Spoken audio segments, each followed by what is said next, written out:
Welcome to the Adaptation Fund's Innovation Spotlights. You are very welcome here in the room, and to everyone online watching us as well. Thank you for coming and joining us today. First and foremost, I'm joined by colleagues Saliha de Barstik and Marcus Johannesson from the Adaptation Fund, from the Innovation Facility. How are you? I'm very well, thank you. Good, good. Saliha? Jet lagged, very jet lagged. Okay. Remind us where we are. Oh, I think we are in Otatahi. Hey, New Zealand. And it's October 13th, I believe. Fabulous, yes. Okay, good. Yeah, okay. So not too jet-lagged. We're grounded, we know where we are. And we're here today to talk about innovation and to talk about innovation for adaptation. We started these spotlights 2 years ago in Montreal. Do you remember? That I remember. Yes? That was, yeah. Great. Yes. So Marcus, what were your highlights from Montreal? From Montreal, approximately 2 years ago, I think the willingness to among the participants, the community and adaptation, the willingness to openly share to its peers the lessons learned and within innovation. That was heartwarming to see, and also I felt that we had a community building up through these sessions, these 3 days we had at that time, and yeah, that's my main positive experience, conclusions from that event. So, fabulous, yeah. Thank you. And Saliha, anything that you had as a key takeaway from our time together in Montreal, where we looked at what is innovation? Yeah, that was sort of the beginning of that discussion for us in such a big forum. So I thought it was, that was the first time we actually did the series of getting innovation enthusiasts all in one room and discussing how we can use innovation to accelerate adaptation. And it was fun. That's what I remember. It was just this energy of, ooh, what is this? And how do we work towards solutions? And it's not all doom and gloom, but there is energy, youthful energy sometimes, women's energy, Indigenous energy, all kinds of efforts and activities ready to happen, if not happening already. And it was wonderful to talk about that. Fantastic. So fast forward 2 years, and here we are in New Zealand at Adaptation Futures 2025. And what is our key question that we take forward this year? how do we make innovation thrive? And do you think we're going to be able to answer that? Well, I think so, but we should try. Okay. And test. Excellent. And try again and see where we land. We should use an innovation process, should we? Exactly. Excellent. All right. Well, without further ado, let us formally launch into our innovation spotlights. I think I'm a little too close to your microphone. And thank you so much for joining me on stage, for starting us off today, for welcoming us all to the room. I'm now going to take us across to Mikko Olekainen, the head of the Adaptation Fund. He's not here with us, but he is going to be here through video. Distinguished colleagues, ladies and gentlemen, kia ora. It's a great pleasure for the Adaptation Fund to host the Innovation Spotlight once again at Adaptation Futures 2025 in New Zealand. As we see rising adaptation needs across the globe, particularly among the most vulnerable, this work is crucial.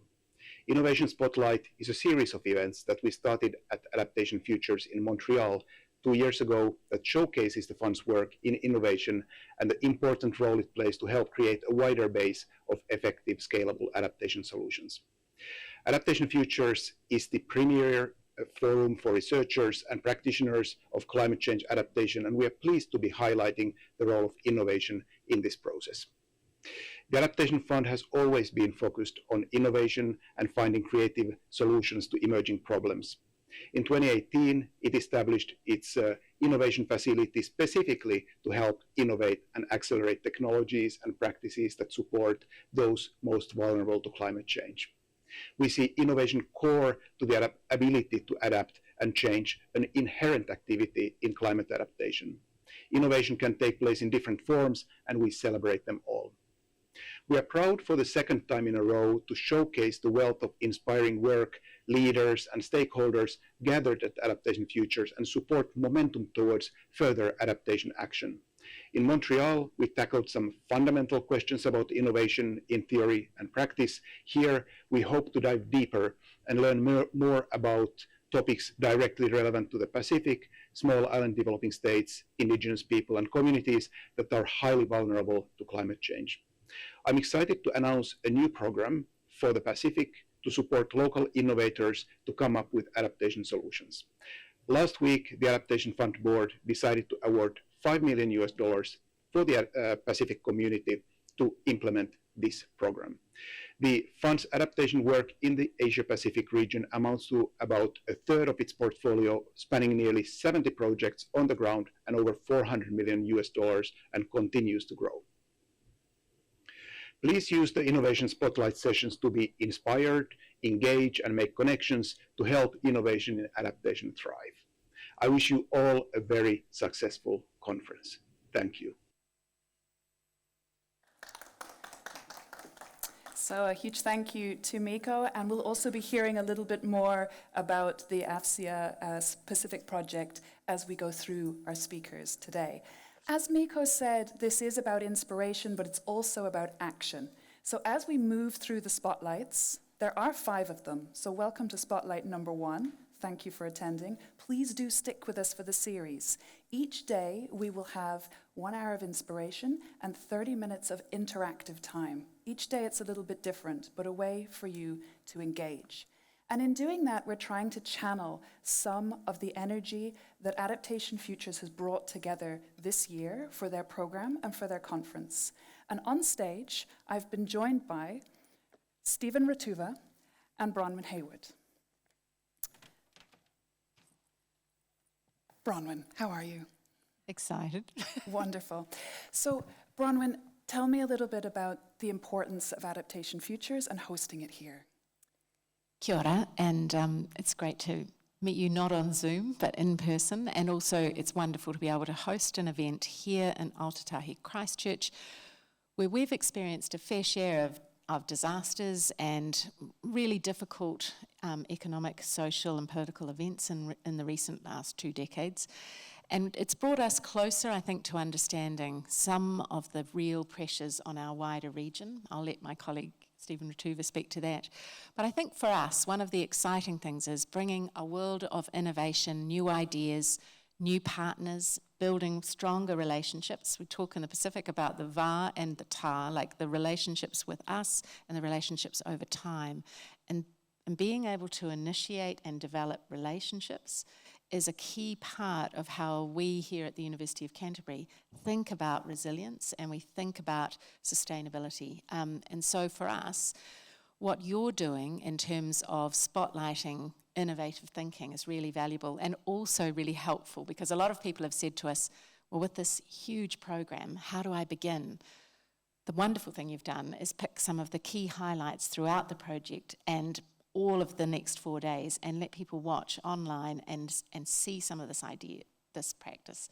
So it is exciting. It's great to have you here, and thank you for all of the support from the fund to make this possible. Well, you're very welcome. Thank you so much, Bronwyn. And Stephen, how are you? Fantastic. Wonderful. So Stephen, tell me about what innovation means to you and why it's important within this conference setting. Yes, the word innovation now is a buzzword. It's a flavor of the month term. And of course, it means a lot of things to a lot of people in different cultures and different academic disciplines as well, like from academia. So the whole debate about what is new knowledge, what is new technology. Is it building upon what has been happening, or is something unique and novel? So in the context of Pacific cultures, innovation has been there for thousands of years, as we've heard this morning and yesterday from our Indigenous knowledge makers. And often when you talk about innovation, you talk about some new ideas, new knowledge, new forms of transforming things, whether it's to do with the environment, whether it's to do with knowledge, whether it's to do with social projects of whatever it might be. So I think in terms of adaptation, the innovation has to be contextualized within the local communities. They come up with new ideas all the time. One of the reasons why Pacific people have been able to survive in some of the most isolated environments in the world was the way in which they were able to adapt using smart, strategic ways of adaptation to the environment. So yes, adaptation is, well, innovation is part of us. It's not just something new which falls from the sky that you think about, something novel, but something which is within us as well, in terms of our cultures, in terms of the way in which we think about things, our knowledge systems. So different knowledge systems have different ways of defining what innovation is. And of course, one of the great things about this particular Adaptation Futures conference is how we are able to connect the dots in terms of the different cultural, different intellectual, different methodological definitions, I suppose, and framing of innovation, and how can that all be woven together in a way which fit into each other, enrich each other for transformational, equitable, inclusive changes in our on our planet. Yeah. Fantastic, thank you. And for each of you, a sort of one-sentence answer. What is your biggest hope that comes out of the next 3 days? I would say it's the strengthening of relationships. And while obviously infrastructure and finance are essential, and constitutional transparency and how we operate is essential, you need the trust and you need the deepening of relationships at a personal level as well as between programs to make things really successful, and to know that when the conference is over, our relationships still continue. One sentence, you said? I did, I was thinking of one paragraph. A short one, right? A short one, a few words. What I want out of the conference: connecting the diversities of innovative thoughts and focusing on one pathway towards making the planet a better place to live in. Yeah. I think this was a very good sentence / paragraph. Well, thank you so much, both. And we have a round of applause. So a real pleasure to hear from our different hosts from the Adaptation Fund and also from Adaptation Futures. And I would like to now call to the stage Lisa Tumahai and Tagaloa Cooper. Please come and join me. Fabulous. I also had a second roaming microphone. So while they get themselves comfortable, thank you. Now, here we go. So, Lisa, Tagaloa, welcome, and thank you so much for joining us. So you are here representing and embodying for us the people of the Pacific from different places, from different angles. We can't have everyone up here, so we have you too. So Lisa, I'd like to start with yourself. There's a strong focus within this conference on Indigenous leadership.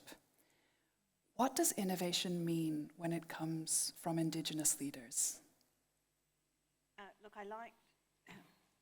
Is that on? Kia ora. There we go.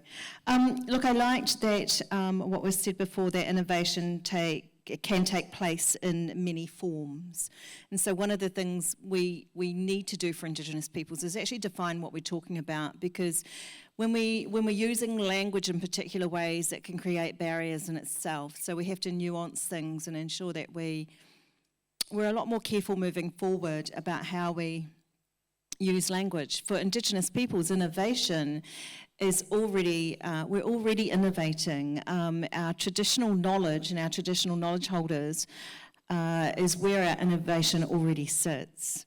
I mean, if you think about our navigational story and following the stars out from Hawaii and following the tohora, our whale, our ancestors, and all of those stories that took us from far-flung places, and we stopped off on different islands, and for some reason my ancestors stayed on the one that headed towards Antarctica, and Tagaloa's got off in the sunshine.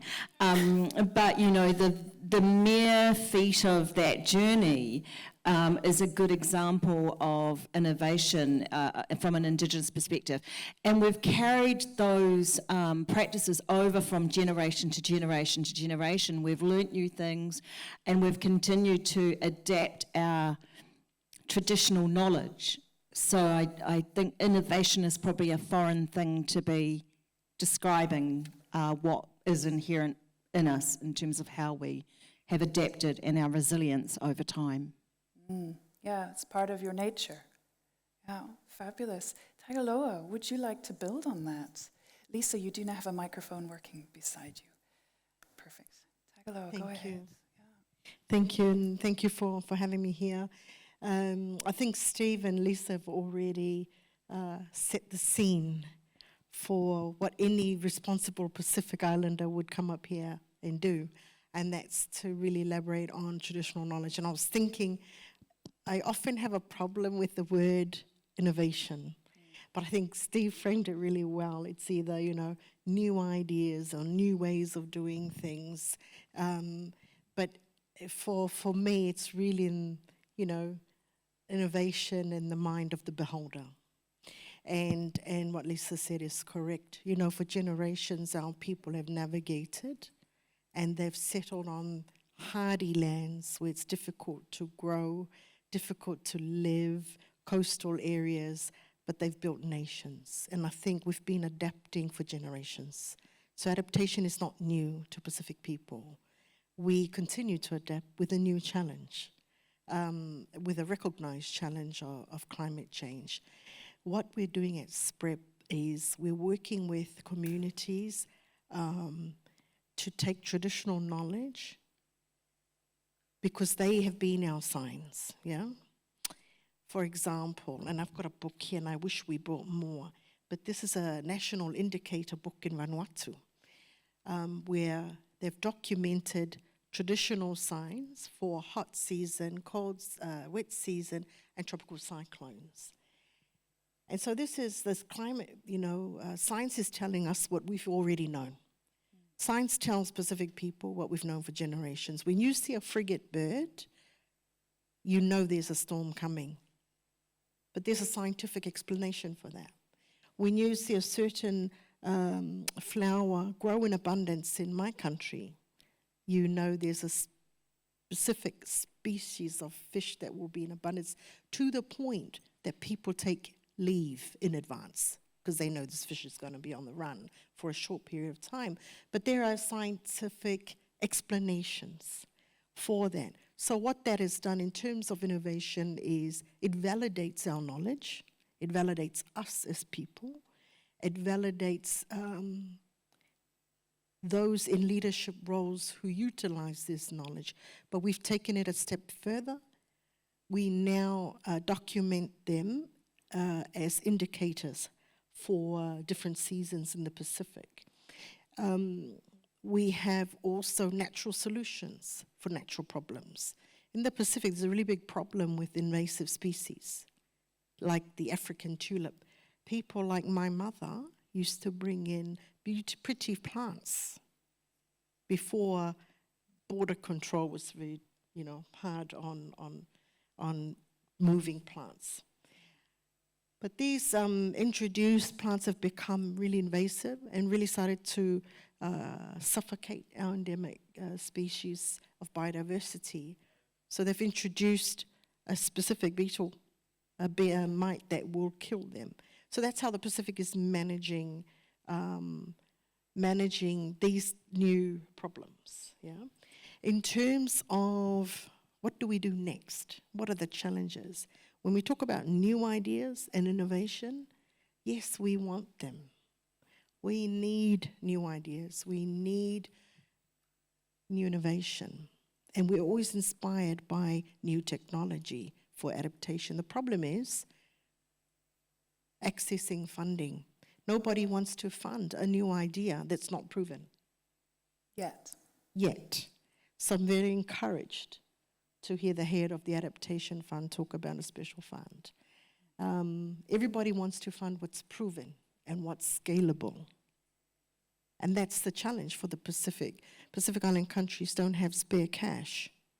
And governments are struggling to meet health needs, housing needs, food security, etc. So climate change is the additional burden. But it's the enemy we all face. Whether you're in Aotearoa, in other countries of the world, or in the Pacific, it is a common enemy to all of us. Yes, So absolutely. really it is, I think innovation is how you define it from your context. For us, it's traditional knowledge and how we're using it. Thank you. Yeah, thank you. And Lisa, coming back to yourself, so using this intrinsic knowledge, Indigenous knowledge, traditional knowledge that's being held and for you and for your community, how do you lead with that? How do you inspire others and hope that the message for adaptation and the need for adaptation can get out wider into communities and that you're enabling them to innovate under your leadership? There's different roles that we all play in leadership, and whether that's at a community on the ground level where initiatives are being undertaken and adaptation work is happening, or whether it's up at in our leadership that can influence policy direction and influence the mechanisms that are being used that end up being barriers to our people. So there's different layers that we have across our tribal kind of structure. And the different roles that we all have to play. So one of the roles I have to play is when I have the privilege of being in these types of forums is to ensure that the voice of not just my own people, but all Indigenous peoples, as best as we can, that we are bringing through that voice to the highest level we possibly can. Because the definition, the topic we're touching on around defining innovation, sometimes our definition of innovation is then a barrier to access climate investment. And so our job, and when people like myself in Tagaloa, when I'm just looking at Juliet down the end of the room there, who's a seasoned governor and on many influential boards, not just in New Zealand, but across the ditch. Our job is to ensure that whenever we possibly can, take leadership to advocate for better policy decisions for our people. So if I can ask one of you each after the other in one sentence, or a short paragraph as Stephen showed us, but one sentence, if you could sum up that advocacy of what you want, what you would like that voice to say, what would that be out to the rest of the world? Yes. If I could shore that up to go out to the rest of the world, it would be please listen. I put a call out this morning to decolonize the systems and the mechanisms that are used internationally, globally, in New Zealand. Decolonize those systems to ensure that Indigenous peoples don't end up with the 1% of available climate finance. Sorry, I couldn't do one sentence. It was almost one sentence. We'll count it. Tagaloa? That's a hard one. I think for me, in the role that I play, as Representative Director for the Climate Change Program for the Pacific region, I think what we need to do is grow this from this conference. And I think I said this very early when we started talking, do not let this be another talk fest, please. We have enough. We've had enough. We need tangible outcomes from here. whether they are messaging to the multilateral funds, such as our Adaptation Fund, or whether it's to our own leadership back home. What we really need to see out of this is a movement. We need to grow a movement in adaptation where we share lessons, where we can replicate and scale up things that have worked well so that we don't waste time and waste effort and scarce resources trying to just start the initiative. And the other thing I think what we need to do as leaders is make sure, and this is a challenge, I think, to everybody here, create space and give space to those who deserve it. So they're not just here to listen, but that they also contribute. What we are doing at SPREP is we are dedicating space to our young people so that as they grow, this kind of work becomes normal and not a privilege, but something that is part of their norm that we didn't have. Thank you. Thank you both. Thank you so much. Thank you for joining me on stage, and thank you for these really key thoughts. So next we're going to move across to hear a little bit from some of the organizations. So we're hearing that innovation, of course, comes up from the ground, that it's sitting within people's knowledge already. But what are some of our global organizations doing within this space? We're going to start by speaking to Fei Zhao, who is coming to us online and calling in. Fei, are you there? Hi, Fei. I hope you can, hope you can hear me. We do hear you now. Welcome, Fei. What time is it for you? It's 5:30 a.m. in Geneva. Fabulous. So, Fei, you're awake and ready to talk to us. Yes, I'm ready. Good. So you've just heard all this inspiration coming from Tagaloa and Lisa, and what wonderful speakers they are and what great inspiration they bring to us in terms of Indigenous innovation, of leadership, and what needs to come from the people. So, Fei, from within your work, what are you seeing in terms of Indigenous leadership coming out in innovation globally? First, I wanted to comment on what Marcus mentioned, at the opening of this session. What he said, about one takeaway from the Montreal event was really, really interesting. He said that Indigenous people are willing to share the solutions for adaptations. What I want to comment on is from, the intellectual property perspective, and also from, the World Intellectual Property Organization perspective, is that, when Indigenous people want to share their knowledge, and it's really, really important, to consider the intellectual property protection. So we also heard from Lisa and Tagaloa earlier that the relationship between the traditional knowledge of Indigenous people and the innovation for adaptations is really profound. So globally, there is no doubt among the WIPO member states that traditional knowledge provides crucial, time-tested solution for building the resilience to the environmental and social changes. Traditional knowledge impact on adaptive innovations is evident in several areas. We already heard earlier that, a link to the climate change, adaptations, environmental resilience. I want to talk a little bit about the health and well-being adaptation. This is because, when the modern medicine fails or is unavailable, Indigenous people and the local community adapt using their traditional medical knowledge. There is data from the WIPO report on the pandemic area innovation trend. So among the 1,465 patent families identified relating to the COVID-19 therapeutic development, 17% disclosed the use of the traditional medicine in treating COVID-19. So WIPO is dealing with the protection of the traditional knowledge in the intellectual property sense. So last year in May, the WIPO member states adopted an international treaty on intellectual property, genetic resources, and associated traditional knowledge. The treaty set a historical milestone as the first WIPO treaty that referred to Indigenous people as well as the local community. One feature of this treaty is of the direct relevance for Indigenous people and local community is that the treaty requires the patent applicants to disclose Indigenous people and the local community providing the traditional knowledge if the claimed invention are based on the traditional knowledge associated with the genetic resources. So I was also asked to talk a little bit about this year's Global Innovation Index. So there is analysis on the ecological sustainability, reflecting the strengths in the environmental sustainabilities. So with the limited time, I'm not going to share, the too much data. However, what I want to mention is there's no specific data indicating the contribution of Indigenous people.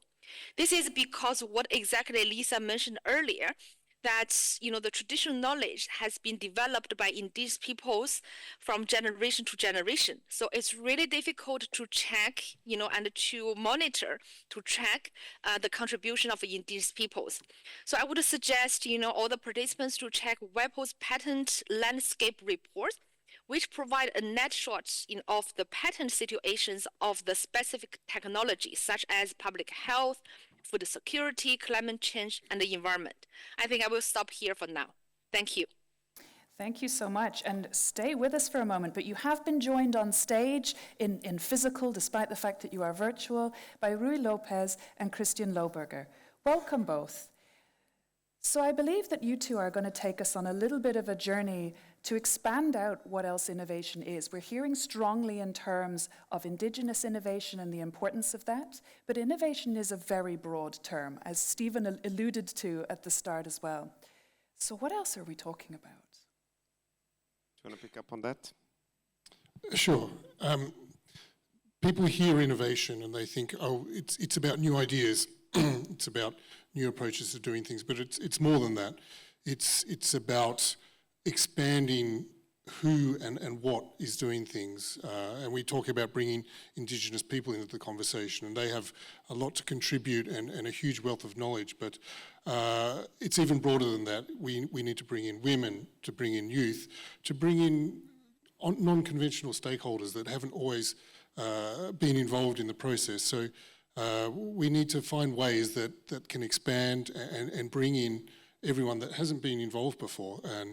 And it's not just about ideas, it's about people, it's about processes as well. Thanks. No, I think what we have been hearing here, I think innovation, it's very much looking forward, but keeping an eye on the ancestral knowledge. So we need to go forward without recognizing, appreciating what has been done before. So I think that's one of the key elements that we have been hearing.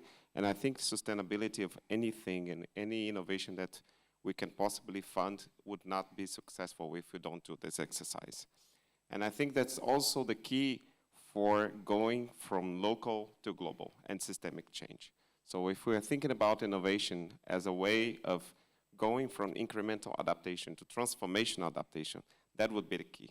And I think from UNIDO perspective, I think what I would just bring here and provoke for the panel is that the SMEs, as the ones that are in the very last mile and on the ground in these countries, they are the ones who really understand. They really understand their communities, they really understand their needs, and they are the ones who are really best placed to provide solutions and to think about sustainability of these solutions. I would agree with that. The SMEs, your small and medium enterprises, and even in more rural and remote areas, your micro SMEs, they need to be involved from the start, because if they have input into the beginning of the process, then by the time you get to the output, to the implementation, if there's problems there, it's almost too late. You have to bring in all the stakeholders right at the beginning. Faye, anything you want to add to this? I can't, agree more with the speakers just said. SMEs is really, really important. And, one example, I can think is, I work very closely with the traditional healers, and they can really provide, the ground solutions, for peoples. And, it's really important that, we bring all the SMEs, globally and to understand what is happening. Thank you. You looked like you were about to say something. No, I just wanted to add to this. I mean, I think in principle, all this, we're kind of in agreement with that, but of course we do have challenges. And I think one of the challenges of innovation, it's exactly how do we actually can spare? I mean, how can we spare with the limited funding we have, the luxury of failing? So in innovation, as we all know, failing is not exactly a bad thing. So we actually, it's part of the learning process, but how can we actually afford to fail in a climate finance landscape that is already very stretched? So that's one of the challenges I think that we need to think about. I mean, how we actually can take this forward. Do you have the answer, Christian? I mean, the answer is simple, but a little bit banal. It's just more money. The costs and the requirements of adaptation continue to increase as climate change takes more of an impact, and some of the previous presenters, made that point as well.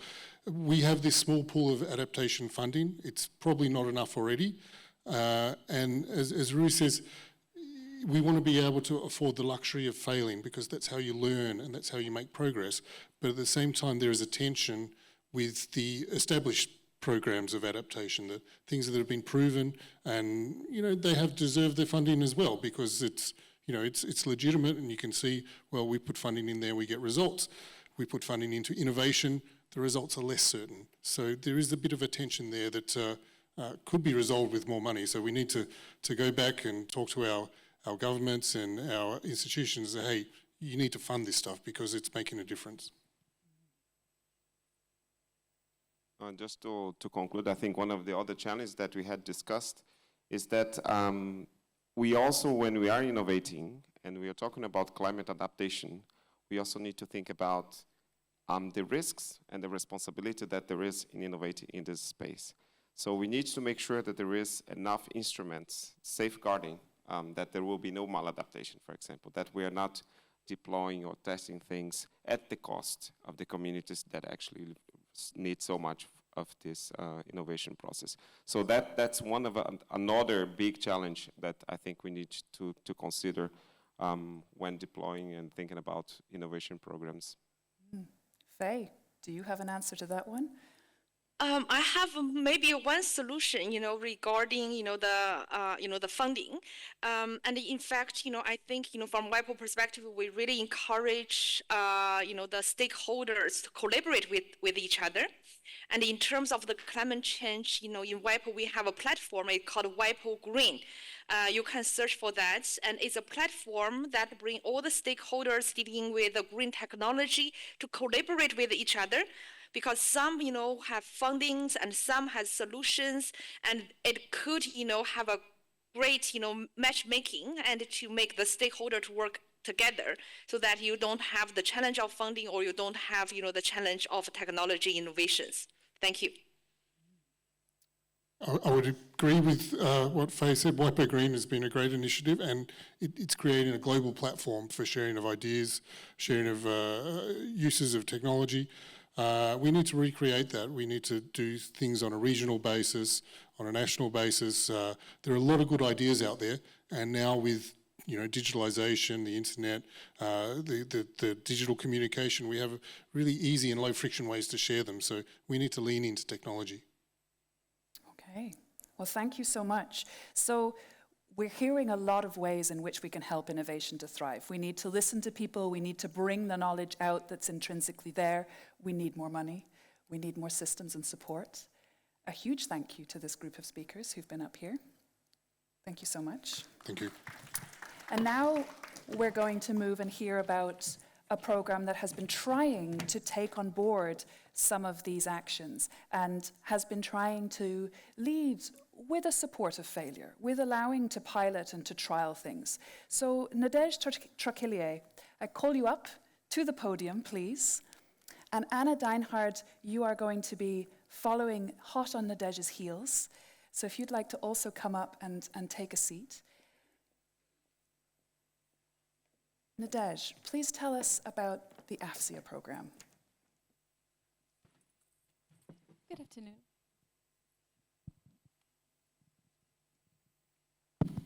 Good afternoon, yes. Thank you, Eleanor. Thank you to the moderators. Thank you to the previous speakers. My name is Nadège. I'm working for UNEP CTCN, and I have been involved in AFCIA, spending a lot of energy on trying to... Let me first introduce before saying exactly what I have been doing. So AFCIA, it's a program funded by the Adaptation Fund, initially implemented by UNDP and UNEP, and is going to be further developed and implemented by new agencies. So UNDP, we worked with many stakeholders. UNDP, for example, focused mainly on NGOs and CSO. UNIDO is going to work on SMEs, as I said. WFP is working in target countries with businesses in general.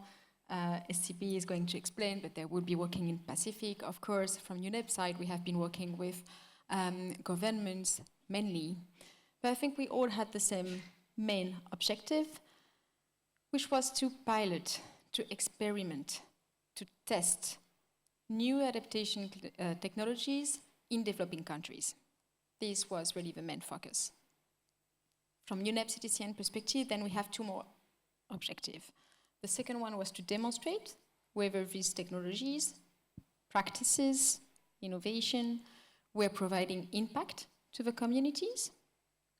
And the third one was to support countries in developing whatever they needed, frameworks, policies, business models, regulations, standards, that will enable these technologies to be more easily and more quickly scaled up. And can that process of piloting and testing lead to impact, lead to some of this data? Definitely. And I think that piloting technology is a very tangible impact, and it's something that will enable you to get data out of it, to monitor the impact at short term, but also long term. And this will enable you to understand what the government needs in order to promote this technology, in order to make sure that this technology can be manufactured in the country and can be spread around the country. And this will help you to leverage additional funding, as it was said there at the beginning of this session, where if the investment comes only when things have demonstrated to work, well, this is a way, piloting at very small scale is a way to demonstrate what works, what doesn't work, to learn from this process and to make sure that you have data to demonstrate, you have regulations that you can implement based on these lessons learned, and you can attract additional funding. So from five years of running this? Yes. What are the lessons learned? What would you offer out to other programs who want to take that risk of supporting that piloting phase of innovation? So maybe to respond to your question, what we have seen and what we have discussed, I think, before, is that small-scale piloting is most of the time developed in silos. So you test something, but maybe another agency or maybe another country has already tested the same, right? So maybe to come back to what Christian was just saying before, the need for more money, maybe there is a need for more cooperation between entities that have the same objective or the same goal, because then maybe we could identify the technologies and the countries and the context in which it has demonstrated to work, and we can work collaboratively in making this technology to the next stage, yeah? Instead of starting from scratch all over again, testing hundreds of technologies and then having the difficulties of, okay, we don't have more finance. So we know it works, but what next, yeah? So maybe this is one of the very beautiful things that AFCIA can provide, is that working with so many implementing entities in so many different contexts, with so many different partners and stakeholders, how can we work together with these all the implementing entities in identifying the success stories that should be scaled up, that should led to something else. Yeah. So Anna, you're coming into this fresh, new. Yes. What are your hopes for taking this program forward? Thanks. Yes, thanks. It was announced that the Pacific community, we're now also joining the AFCR family, so we're very excited about that, about what's going to follow. But at SPC, we have been doing this for a while. We have been investing and providing risk-tolerant funding to test innovative ideas across the region through our institutionalized incubator called Funding with Intent, which has been set up with help from the New Zealand government. And our hope is to scale this to now the Adaptation Fund and to build also on the lessons learned. So FIT has been acting as an incubator accelerator platform across SPC's programs.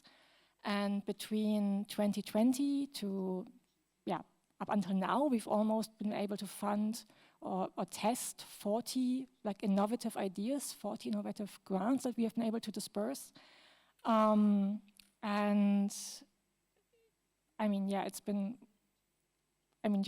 was great. If you look at the portfolio, what we've been able to fund, the kind of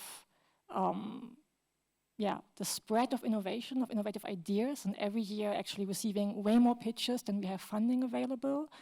And just the breadth of terms of sectors we've been able to target in terms of innovation grants, looking at agriculture, at fisheries, at coastal zone, but also at gender aspects.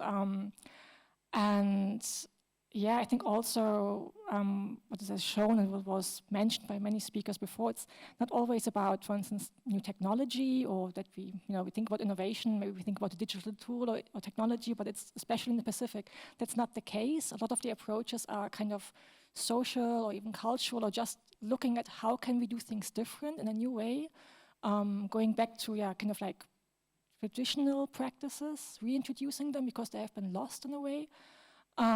So for us, it's all about scaling it to the FCR, to the incoming funding we are getting with the Adaptation Fund, building on lessons learned, in particular when it comes to addressing the kind of gap to, we have now a proven concept, and FIT really has shown that this innovation funding, it needs to be there to provide this first scale, this kind of first round of funding to test new ideas. But how do we go further into the acceleration stage? How can we scale? So this is all about the hope that I'm having for for what we are doing next. Yeah, it's nice to hear that hope for moving forward. We also I have up here on the screen, Anna, step forward so you can see. You've sent us some images of work that you've already done, presumably, not future images. Exactly. So just take us on a little tour around the screen. Yes, so these are all pictures from FIT, Funding with Intent projects. So we have up there pictures from Palau. In Palau, we had communities with the Funding of Intent grant address the challenge of declining taro yields. So if you're from the region, or maybe if you're from Palau, you will know that taro is a staple, also has cultural significance, and it's declining because of a number of reasons, including climate change impacts, but also changing practices. And so with the funding, basically the communities tested to reintroduce a more traditional approach, going back to basket planting, so kind of like in a raised beet, utilizing baskets, with the help of SPC researchers coming in, changing the irrigation structures and also exploring kind of like what are the most resilient crop varieties. Then let me find my way around. We had further down, this is from Tonga, where we worked with to the funding, providing training actually on open source softwares for government planning in the agricultural, also like in agricultural settings. So often softwares are very expensive. It's a barrier to purchase and to utilize them. So but this training on open source tools, basically, we were able to integrate this or the Tonga government was able to uptake some tools into their work. Okay, Anna, I might stop you there. Okay, so it's many different examples. I could talk for days probably. A very nice snapshot, thank you. Nadej, similar images to those that come out of the work that's been existing within AFCIA already. When you look at this, how do you know it's innovation? Innovation is a lot of things, right? I think we discussed that previously. I know it's innovation because we can see in the images some people getting trained, learn to something new, using something that they were not using in the past. I see monitoring, which probably was not part of traditional knowledge before. People do something, practice an agricultural technique because they learned it from their from their families or from their mentors, but they didn't probably initially monitor the results and trying to see really what works, what doesn't work. You just do it, and you realize that some years you have better yield and some years you don't, but you don't really understand the consumption of water that you would have used or the land that has been cultivated with that and that technique. So I think monitoring is a very important thing that we can see in these pictures, and of course it's very supported by digital technologies. What I see is new construction, which obviously is new. So I don't know if it is an innovation in the sense that it will have positive impact, but at least there is something that we are testing. We are trying something new with water management, which of course water management is a big issue everywhere. I see, yeah. Do you see hope? Definitely. Thank you. Thank you so much, both. It's been a pleasure to have you up here and hear about what you're doing to try and help innovation to thrive, to try and drive it forward. And I'm now going to call up Alan Taman. Whoop. No, that's quite all right. That's our microphone ready for Alan. So we have Alan, we have Khaled Hussein. Here you go. Thank you. Welcome. Khaled, come on up. And also online, in a moment, we will have Carlos de Silva as well. So to bring us back round a little bit, we come to our last panel, and you are our last panel of the Innovation Spotlight, before we move into our engagement part. And I say we come back round because it's important that we started with Indigenous voices, and to bring us back to hearing on the ground what you are doing, what you are supporting, and what is being delivered. So, Alan, you have been running one of the projects through the AFCIA program, which we've just been hearing about, in Vanuatu, correct? Yes. Tell me about it. You're on. Okay, yes. We are implementing the projects that supported by AFCIA in our communities, and one of the yes, in our case, the land is owned by the indigenous people, and the governing system that governs the people in the community and in terms of the natural protected areas is governed by the chief. And since we set up protected, or the chief usually use the different kinds of leaves with different kind meanings to symbolize that this area is protected areas or is a boundary to sign to the people. Innovation to that, we do the signboards, and we also train rangers to use some of the equipments to monitor the conservation areas. In terms, example, to monitor the flow rate of the waters, and also monitor the pH that they are increasing or decreasing. And also we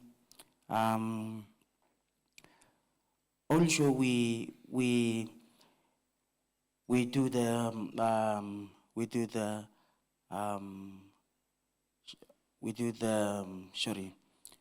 the value adding out of our resources. Yes. The weaving of mats and basket, etc., out of the leaf, pandanus and the virgin oil, spices, food, and harvesting of the wild beasts in the conservation area. Also, we do the good mapping of the conservation area, and we register the conservation area to the Department of the Environment. Oh, I don't have my slides anymore. I was going to show your team, but I can't. We have Carlos. Oh, there we are. Is this your team? Yeah, this is my team. Yeah? What difference are they making? They are making, take leading in the communities, with share responsibilities with the chief. The chief shares responsibilities in terms of leadership. Yeah. Fantastic. Come, sit. Don't need you to stand the whole time. So, Carlos, welcome. It's great to have you. Hello with everyone. Hi. Thank you for the invitation. What time is it for you, Carlos? It's almost midnight. I'm from Peru, so. Hey, fantastic. And how are things in Peru? A little bit chaotic. I don't know if you can hear. We have the 7th president in the last 7 years. Okay. So yes, maybe a little chaotic. Thank you for joining us, Carlos. I'll come to you in a moment, but first, Khalid, we're hearing a lot about the importance of Indigenous voice and really hearing those who are on the ground. From your work, and tell us a little about what you do and what you're coming here from, but what is the importance of bringing sovereignty to Indigenous people? Yeah, thanks, Eleanor. I hope you are listening me. So I would come from two different perspectives. My opinions are based on my current work at Monash University's Human-Centered Computing department, which is under Faculty of Information Technology, and also my work with Indigenous communities in the Global South on climate and natural resource management related knowledge management mechanism, and I'm also from a vulnerable country. I'm from Bangladesh. So in Faculty of Information Technology, I have seen that when we talk about innovation, most of the people think about new digital technology development, like new software. Nowadays, obviously, AI is pretty much there. But working at the Human-Centered Computing department also allowed me to see innovation differently, where we talk so much about process innovation. So it's not always about, innovation means end product, but how you develop that. So we are talking so much about human-centric software development or human-centric even development of artificial intelligence, whether it is human-centric and how they use that. So taking that with the Indigenous communities, while I have been working with them in the Global South, we have found that Indigenous data sovereignty, which Faye just indicated, from the intellectual property perspective, that is really important. Because when we talk about the knowledge of Indigenous community, obviously in the morning we heard Indigenous people are adaptation, Mm-hmm. So it's not about creating new knowledge because they already have that. It's rather you think about the further process, we say capturing that knowledge, sharing that knowledge, then organizing that knowledge, pluralizing that knowledge. So in that whole process, establishing the leadership Indigenous community, if we can ensure that process, that is the process innovation we are talking about here. When we work with Indigenous communities. So we have been trying to do that rather than focusing more on what would be the end product, whether it would be a new digital mechanism or not, it could be a non-digital one. But it depends entirely on how indigenous people in the global south, they want to see their knowledge is captured, or with whom they want to share it, or how much they want to pluralize it. So you need to ensure all of those and then work with them. And there are certain steps. Maybe I would come back later to those. Maybe we'd hear from someone else.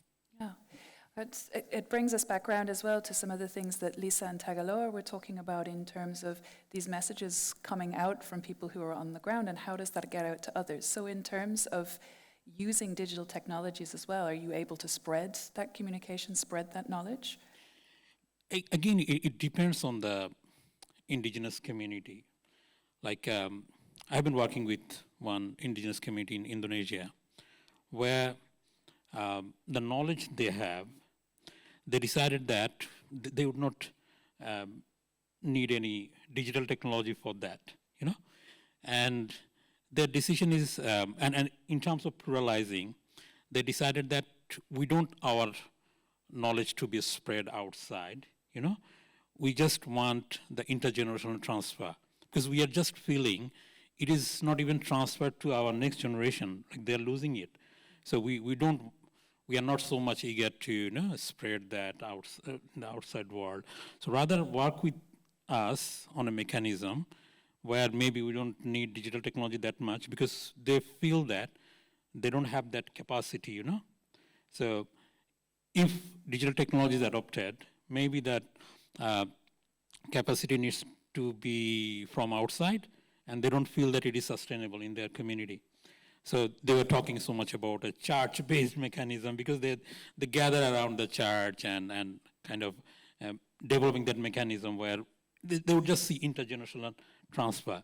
And through that process, at one point, we came to a level where they found they have young people from that community who are not living in the community, but they're living outside. They are having higher education, but they are very well connected. And those young people, they are building that digital literacy. So now they're feeling, oh no, yeah, if we can have a mechanism to engage them, then maybe we can think about digital options. So we are now going towards the next level, trying to, you know, match these young people living outside the community and those who are in the community, and having a capacity building mechanism which is pretty much internally focused, where they share their expertise rather, you know, bringing people from outside. So it's a process, you know, like you work with them and then you learn all of those things and you move forward. Yes, thank you. So Carlos, let me come across to you in terms of how you're working with different groups within your Amazon region. So tell us a little bit about what you're doing and the innovation that's thriving there. Sure. Well, I greet you from Lima, Peru, on behalf of the DAR Association. DAR means Derecho, Ambiente y Recursos Naturales. We work in the Amazon Basin. So I know we are here to talk about innovation in a climate challenge world, but I want to shift the question in a context where the 1.5 degrees Celsius target is receding, and where droughts, floods, and fires are no longer a future threat, but our present reality. What can we do to ensure our next generations live with dignity and adequate conditions? The answer inevitably involves community work, and this is the kind of work that we do. We work with indigenous communities in the Amazon region. So I want to take you to the central Amazon of Peru, to the communities of the Ashaninka indigenous people affiliated with the CARE Federation. CARE is an indigenous organization. They work with us in the Enel River Basin.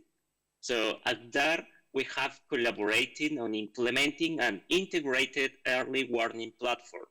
The name sounds technical, and it is, but its purpose is profoundly human. It is an essential mechanism for the defense and protection to the right to life, to territory, and for environmental defenders against deforestation fronts and illicit economies such as illegal logging or drug trafficking. But I don't want to tell you an ideal story. I want to be honest. These initiatives only work and become sustainable if they are done with local actors themselves. Those on the ground are the true source of innovation. They know which initiatives have deep roots and real futures. To truly strengthen this leadership, we must understand the source of their resilience. When we speak with the communities, one Ashaninka phrase is repeated, Tekera Abishe. And Tekera Abishe means the past that doesn't not pass. For the Ashaninka people, the present, where they see illicit economies expanding and the effects of climate change intensifying, is the same past of violence that is still unhealed. We are talking about a recent history where the internal armed conflict in the 80s and 90s caused the forced displacement of about 10,000 Ashaninkas and their disappearance of some 40 communities. Consequently, they are not just fighting climate change and deforestation, they are resisting the prolongation of historical violence. So this is the kind of work that we are doing. We are working with communities with a difficult history, fighting violence in the past and in the present. So that's it. I'm stopped here. So we're looking at systemic challenges that have to be overcome, where we're finding many things are coming together in convergence that we must work against and towards. What is your hope for the future, Carlos? Well, I think despite the past not passing, they still resist, and they do so precisely so that the next generation can live better. This is the essence of Indigenous leadership for adaptation innovation, the community's decision to set the horizon for where we are heading, not just to participate in an external plan. Our answer to the question, how do we enable innovation to thrive, is this: by strengthening local leadership who hold the longest history of sustainable and resilience. The most important innovation in the Amazon is the knowledge that resists. It is the community's decision to remain on their territory. I want to conclude by inviting you to learn more about Kamexa Psyche, or the Ashaninka good living, the buen vivir. It implies an integration between social, economic, and environmental dimensions in order to live peacefully and to live free of violence. Thank you so much. And a huge thank you to everyone who's up here, because I feel I have more questions for them and I would like to hear more, and I'm sure all of you would like to hear more. But unfortunately, time is against us, and we have just been held with a message of hope there. And now it's time to come back into the room. So we've been on a journey through why we've come here together, what is the role of the Adaptation Fund and Adaptation Futures in terms of bringing thought leaders together, why we want to think to innovation, how our Indigenous leaders are carrying this forward from the Pacific, how our multilateral organizations are thinking about innovation, and bringing it back down to some of the innovators on the ground as well to hear about that leadership and how it's driving us forward. In place of our traditional Q&A, we are now going to move ourselves towards the back of the room. Carlos, I'm afraid I'm going to take you off the screen, but thank you so much. Thank you, too. Thank you both. Thank you, Khaled. Thank you, Alan.